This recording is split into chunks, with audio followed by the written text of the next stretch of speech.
Iraan on sattunud ühe oma raskema hetke ette alates Lähis-Ida uue kriisi algusest ning Donald Trump otsustas seda nõrkust avalikult ära kasutada. Sel reedel, 24. aprillil aastal 2026 on uudiseid valitsev avaldus otsekohene.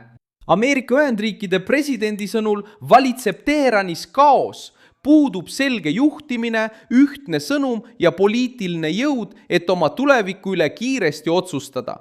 Peamine küsimus ei ole enam ainult meri, laevad või väin. Peamine küsimus on võim Iraanis sees. Kes juhib, kes peab läbirääkimisi, kes taandub, kes kontrollib islami revolutsiooni kaarti ja kellel on tegelik võim kokkuleppe sõlmimiseks.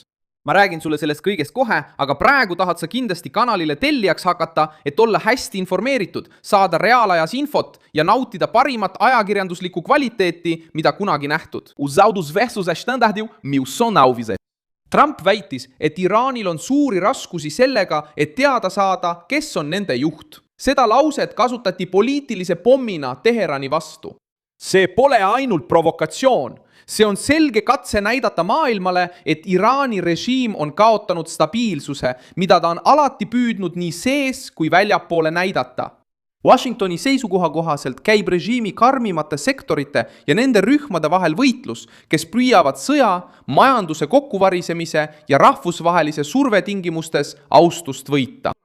Donald Trumpi loodud pilt on lihtne ja võimas. Iraan ei ole mitte ainult surve all, vaid ka korrast ära. Režiim, mis aastaid püüdis end näidata suletud, kuuleka ja igale vaenlasele vastuastumiseks valmis struktuurina, näib nüüd olevat lõhestunud, aeglane ja segaduses. Donald Trumpi kõne ründab just seda punkti. Režiim, mis ei suuda näidata, kellele otsused kuuluvad, saadab välja nõrkuse sõnumi. Režiim, mis ei suuda esitada ühtset ettepanekut, jätab mulje, et on kaotanud kontrolli omaenda läbirääkimiste laua üle. Ja just siis muutub kriis uuele tasemele. Varem üritas Teheran müüa vastupanu ideed, nüüd peab ta tõestama, et tal on endiselt kontroll. Varem ähvardas ta oma vastaseid. Nüüd peab ta vastama, miks tema juhtkond tundub nii lõhestunud. Varem üritas ta maailma hirmutada oma panustega, nüüd on võimalus kriisi süvendada. Nüüd näeb ta, kuidas Trump ütleb, et tal pole kiiret, sest Ameerika Ühendriigid usuvad, et neil on kõik kaardid käes. Majandus ning surve on selle olukorra oluline osa. Trump väitis, et Iraan on rahast näljas ja varisemas majanduslikult, öeldes, et režiim kaotaks $500 miljonit päevas surve tõttu oma naftamarsruutidele. Fox News teatas, et president süüdistas samuti. Ta süüdistas Iraani sõjaväelasi ja politseinikke selles, et nad kurdavad palga maksmata jätmise üle. Püüdes näidata, et probleem on juba välispoliitikast välja jõudnud ja siselenud režiimi sisemisse toimimisse. See on Teherani jaoks kõige valusam punkt. Kriis ei ole ainult diplomaatiline, vaid ka rahaline. Režiimil on vaja raha, et hoida üleval islami revolutsioonilist kaardiväge, toetada oma liitlasi ja kontrollida tänavaid. Ja et hoida riigimasinad töös. Kui sellest rahast hakkab puudus tulema, kaotab propaganda jõudu. Vastupanu retoorika muutub kallimaks. Võidulubadus muutub koormaks. Ja küsimus, mis Iraanis endas üha enam kerkib, on lihtne. Kui kaua rahvas seda arvet maksab? Islami revolutsiooniline kaardivägi on selle pingete keskmes. Euronews teatas, et rühmitus on hakanud Iraani riigi otsustes veelgi suuremat rolli mängima. Ilmevad märgid, et tsiviiljuhid on kõrvale jäetud ning kaardiväega seotud isikud on hakanud kontrollima nii sõjalisi kui ka poliitilisi otsuseid. Reportaaž toob välja, et revolutsiooniline juhtkond on muutunud riigis domineerivaks sõjaliseks, majanduslikuks ja poliitiliseks jõuks. See aitab selgitada Trumpi juttu kaosest. Kui tsiviiljuhtkond kaotab mõju ja sõjaväeline tiip võtab rohkem võimu enda kätte, püüab režiim näida tugevana, kuid näitab samas ka hirmu. Selle asemel, et näidata usaldust Trumpi vastu, näitab põhiseaduslik pool sõltuvust relvastatud meestest. Selle asemel, et näidata selget läbirääkimist, näitab see võitlust ellujäämise nimel. Selle asemel, et avada poliitiline väljapääs, laseb see kriisil langeda islami revolutsioonilise kaardiväe õlule, kellel on huvi säilitada karm hoiak, et mitte näida kaotajana. Probleem on selles, et karm hoiak maksab palju. see maksab raha, toob kaasa isolatsiooni ja õõnestab stabiilsust. Kui Iraan annab kiiresti järele, süüdistavad kõige radikaalsemad ringkonnad valitsust läbikukkumises. Kui Iraan paneb liiga palju vastu, vajub majandus veelgi sügavamale. Kui ta püüab läbi rääkida, peab ta määrama, kes räägib režiimi nimel. Kui ta ei pea läbirääkimisi, jääb ta jätkuvalt kulumise lõksu. See ongi labürint, mida Trump uurib. Rahvusvahelistes uudistes kajastub ka Teherani katse reageerida lõhestatuse süüdistusele. Iraani juhtkond avaldas peaaegu ühesuguseid sõnumeid ühtsuse toonis, et näidata toetust kõrgeimale juhile ja lükata tagasi sisemise lõhe narratiiv. Wall Street Journal teatas, et need koordineeritud avaldused ilmusid just pärast Trumpi sõnavõttu Iraani juhtkonna lõhestumisest. Kuid sellel reaktsioonil on ka vastupidine mõju. Kui mitu juhti peavad peaaegu sama lauset kordama, et ühtsust kinnitada, on kahtlus juba tekkinud.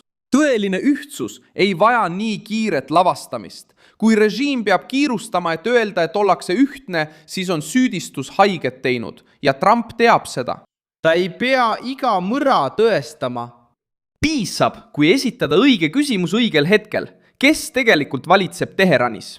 Iran International avaldas, et majandussurved ja sisemised lõhed võivad lõpuks sundida Iraani juhtkonda tagasi läbirääkimiste laua taha.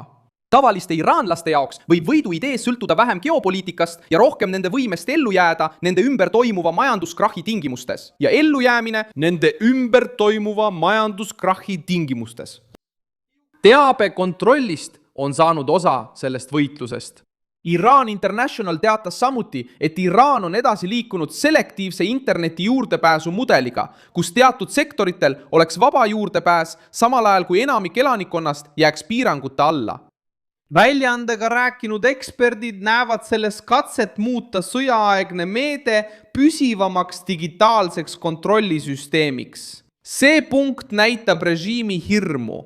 Kui valitsus piirab kriisi ajal teabe levikut, ei kaitse ta enda ainult välisvaenlaste eest. Ta püüab kontrollida omaenda elanikkonda. Ta püüab takistada rahutuste, kriitika ja võrdluste liiga kiiret levikut välismaailmaga. See tugevdab sisemise kaose tunnet. Kindel režiim ei pea akent sulgema.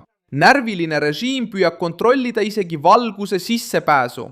Trump kasutab omakorda seda olukorda psühholoogilise surve suurendamiseks. Kui ta ütleb, et Iraan ei tea, kes on nende juht, räägib ta Washingtonile, liitlastele, turule ja ka Iraani rahvale. Sõnum on, teie juhid ei ole kontrolli all. Nad tülitsevad omavahel, kaotavad raha, püüavad aega võita ega suuda lahendust leida. See on lihtne ütlus, kuid sellel on tugev mõju. Teherani jaoks on see laastav. Režiim on alati püüdnud kujutada konflikti kui võrdsete vahelist vastasseisu, vastupanu impeeriumi vastu, suveräänsus surve vastu, julgus ähvarduse vastu. Aga tõlgendus, mida Donald Trump püüab peale suruda, on teistsugune. Suurriik survestab segaduses režiimi. Ameerika valitsus ootab ettepanekut Iraani juhtkonnalt, kes pole siiani suutnud selgelt sõna võtta. Valge Maja ütleb, et aeg töötab ajatollade kahjuks. Ja just sellepärast oli Teherani avaldusel mõju. Ta ei öelnud ainult, et Iraan on kriisis. Ta ütles, et Iraan ei tea, kes on tema juht. See on karm süüdistus režiimi suhtes, mis on üles ehitatud usulisele autoriteedile, sõjaväelisele distsipliinile ja poliitilisele kontrollile. See lause tabab süsteemi sümbolit. See ründab süsteemi tippu, mitte äärealasid. Lõpuks seisab Iraan silmitsi väga raskete aegadega, sest kriis ei ole enam ainult väline. President ei saanud sellest aru ja muutis Iraani nõrkuse Ameerika Ühendriikide tugevuseks. Trump arvab, et režiim on nõrgem, kui ta ise tunnistab. Ja selle nädala kriis näitab täpselt seda pilti. Iraan on väljaspoolt surve all, seesmiselt lõhenemas ja üritab maailmale tõestada, et tal on olukord kontrolli all. Samal ajal kordab Washington fraasi, mis ajatollahidele kõige rohkem haiget teeb. Iraan on kaoses. Pane sellele videole like, telli kanal ja lõpuks vaata kommentaare, et olla veelgi paremini kursis Milson Alvese kogukonnaga.